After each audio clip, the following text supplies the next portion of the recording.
Saya keluar, berpuluh orang mau ganti saya. Saya sakit, 100 orang menyumpah saya mati. Sebab orang mau ganti saya punya tempat. Politik Sabah ini memang terlalu dinamik. Berwarna-warni ya? Berwarna-warni. Bebelang-belang.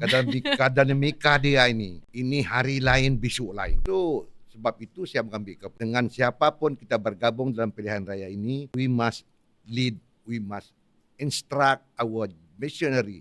We have to win. Sebab at the end, kerajaan ini akan diwujudkan selepas pilihan. Ini hari kita bermusuh, besok kita berkawan. So kawan politik hari ini mungkin musuh kita.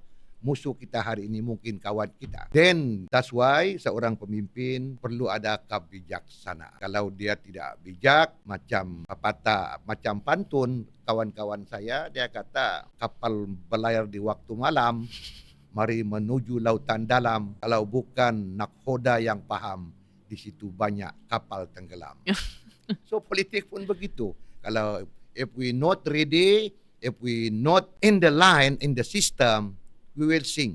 Kita akan karam, kita akan kalah dan kita akan ditolak oleh rakyat. Dan saya setuju bahawa parti kadang-kadang tidak boleh memberi kemenangan. Kadang-kadang pengundi memilih calon. Calon, ya. That's why calon pun penting untuk kita analisa.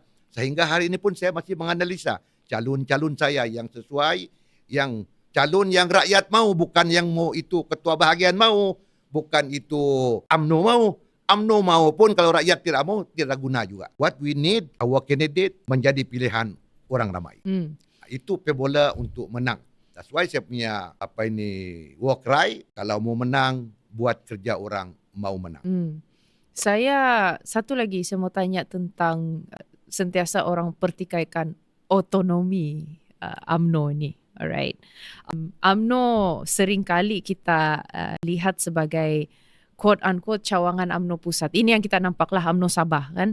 Tetapi dalam realiti politik ni Datuk, Sabah ini semakin kini sangat berbilang gabungan dan sentimen tempatan yang seperti saya katakan tadi, memang ada sentimen tempatan itu. So, I want to ask you tentang kebebasan sebenar UMNO Sabah untuk menyuarakan pendirian tentang isu seperti MA 63.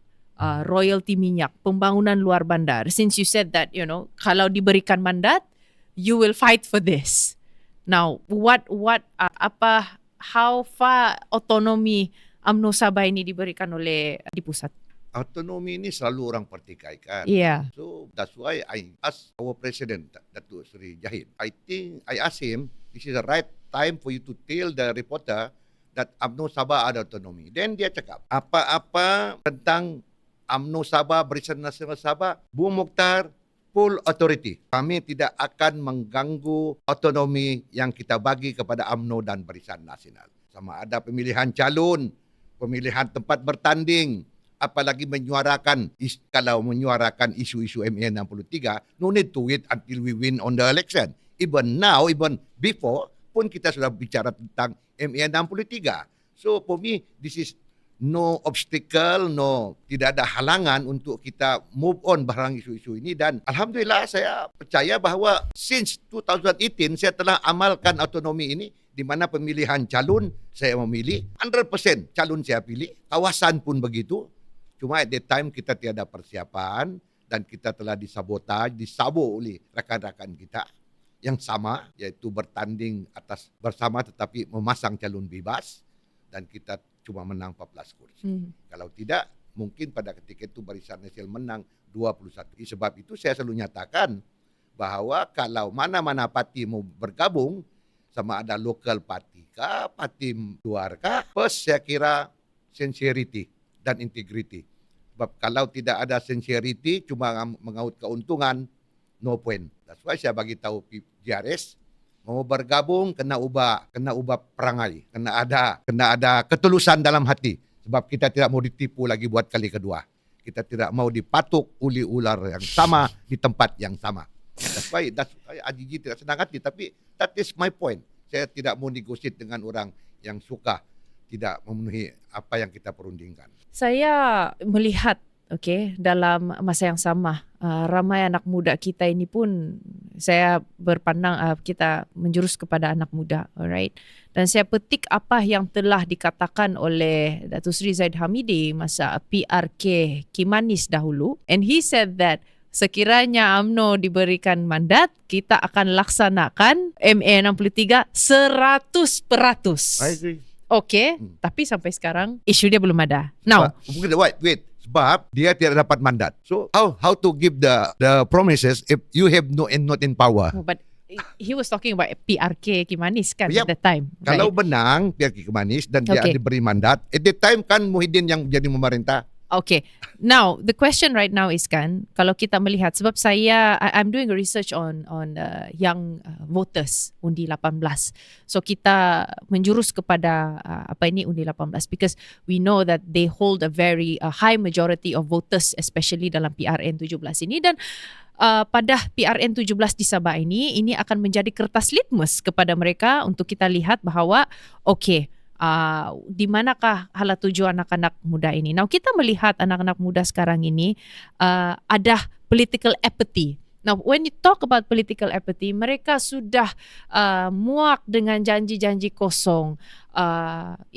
Berasas dan orang boleh menilai tentang nilai integriti, kebolehpercayaan pemimpin-pemimpin itu. Jadi persoalannya kita melihat kajian yang telah dibuat, 27% belia Sabah sudah tidak mereka sudah tidak percaya dengan mana-mana parti politik, dan in fact mereka katakan bahawa parti politik ini tidak faham isu sebenar mereka. How would you approach this matter, terutamanya kepada pengundi-pengundi muda ini, sebab mereka yang akan menentukan landscape politik kita di Sabah, especially dalam PRN 17 ini.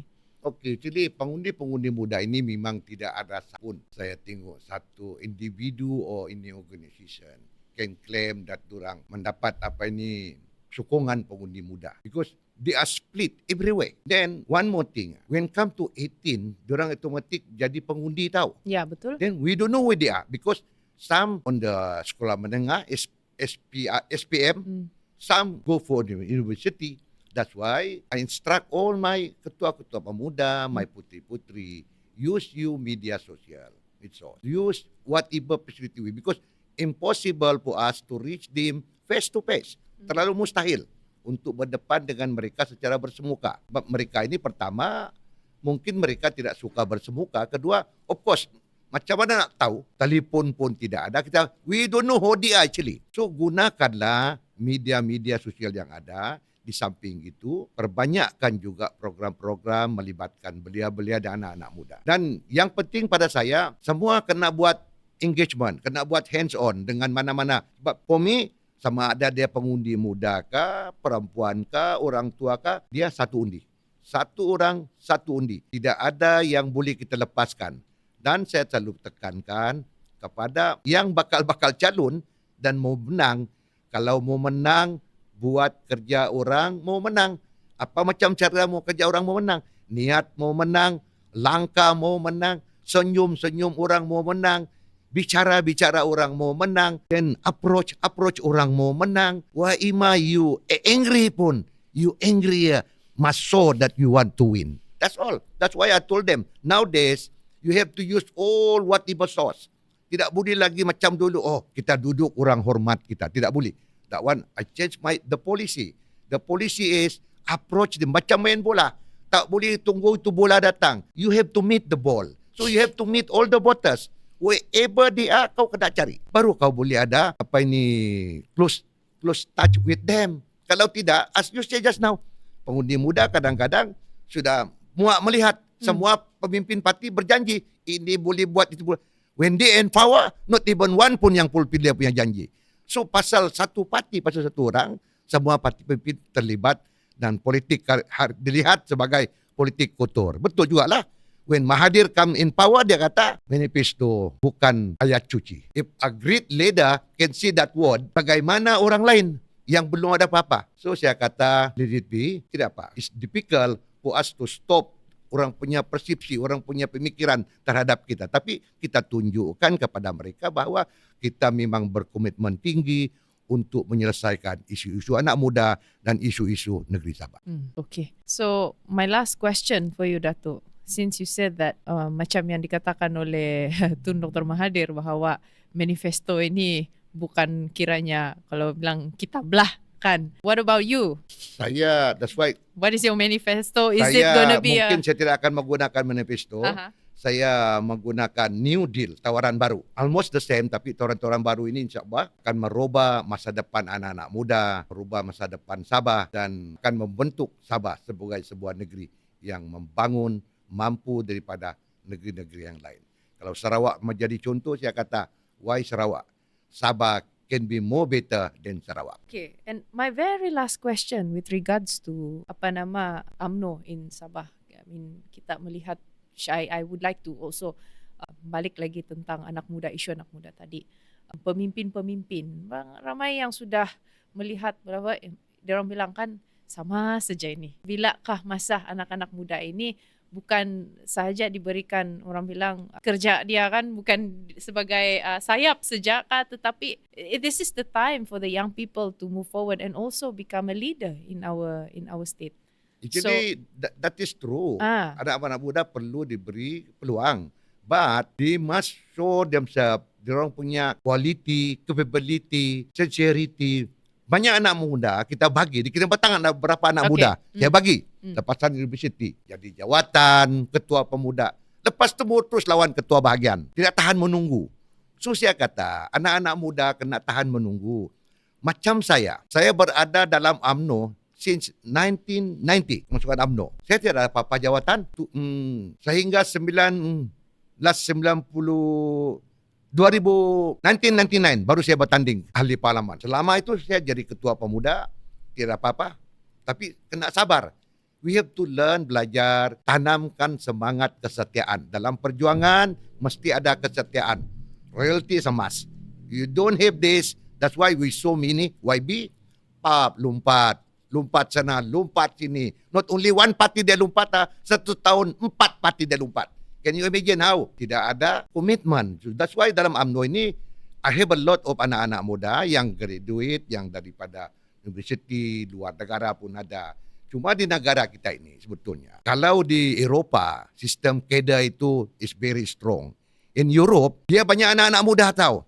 Then, when come to election, sebab sistem dia itu bagus, sistem kader dia bagus, dia bukan lagi memilih macam kita, who's the candidate, ini siapa. Dia tidak. Dia punya ketua duduk begini, dia tarik satu orang, lontar jadi calon, layaklah dia. Sebab they well train, 3 tahun orang train anak-anak muda ini. Sistem kader itu bagus dan kita pun mau adaptasi sistem kader ini di Sabah. Kalau kita, sebab sistem ini bagus. Di mana apabila dia terlatih dalam sistem kader ini, jadi wakil rakyat, dilantik menjadi menteri, dia tahu apa dia mau buat. Kita di Sabah, di Malaysia, you jadi YB, jadi menteri, kalau di Sabah kena rujuk SUT, kena tanya dulu SUT, kena tanya pengarah, what is my peranan, kena pengarah SUT tidak bagus, dikasih bodohnya menteri. Kalau di Semenanjung, mau tanya KSU. Kalau di Europe, tidak no. The menteri duduk, dia buat paper, this is my strategy, this is my plan, are you all implement this for me. Kita di sini tidak ya, tanya. So kita jumpa menteri, sudah. Saya ini masih mau belajar. How? So you're talking about confidence. Not confident because our system tidak ada. Lah, yeah. So, kalau di Euro, dia punya sistem kader. They train you how to become a leader. They train you how to become a minister. In China, it's more worse, tahu. They train you everything, how to dress yourself, how to tie up your shoes, how to match your tie and your shirt, how to... Semua dia train you. That one take time, 1 year, 2 years. You feel you out. Dia tidak pilih you jadi pemimpin lagi. Tapi tempat kita tidak. Kalau bebas pun boleh menang. Padahal kita ini baru ya. Orang kata merdeka. Negara Cina itu sudah berabad-abad. Pun dia guna proses sistem yang tepat. Dan dia progress. You see how China. Mereka pun sudah hampir down dengan dia. Janganlah kita pergi jauh, Datuk. Tapi in fact kalau di Singapura pun kita tengok. Diorang ada dipanggil G1, G2, Generation 1, Generation 2, Generation 3. So bagi saya, I think kan, setiap political party itu juga, besides the system that you have mentioned just now about system kader, tetapi there must be an agenda daripada setiap parti itu untuk memastikan bahawa dia orang ada pelapis-pelapis ni kan? It's a must. It's a must. But that's why dalam UMNO ni, saya tidak bingung. One leader go, 100 queue untuk ganti you. Another party saya tak nampak. Lain party saya tak nampak. Because we see there's a vacuum of leadership tau di dalam. Saya tidak mau namakan lah parti-parti. Ya, tapi saya tidak nampak. payah. But Saya nampak. that's what. So that's But why. in UMNO is really different. Saya keluar, 10 orang mau ganti saya.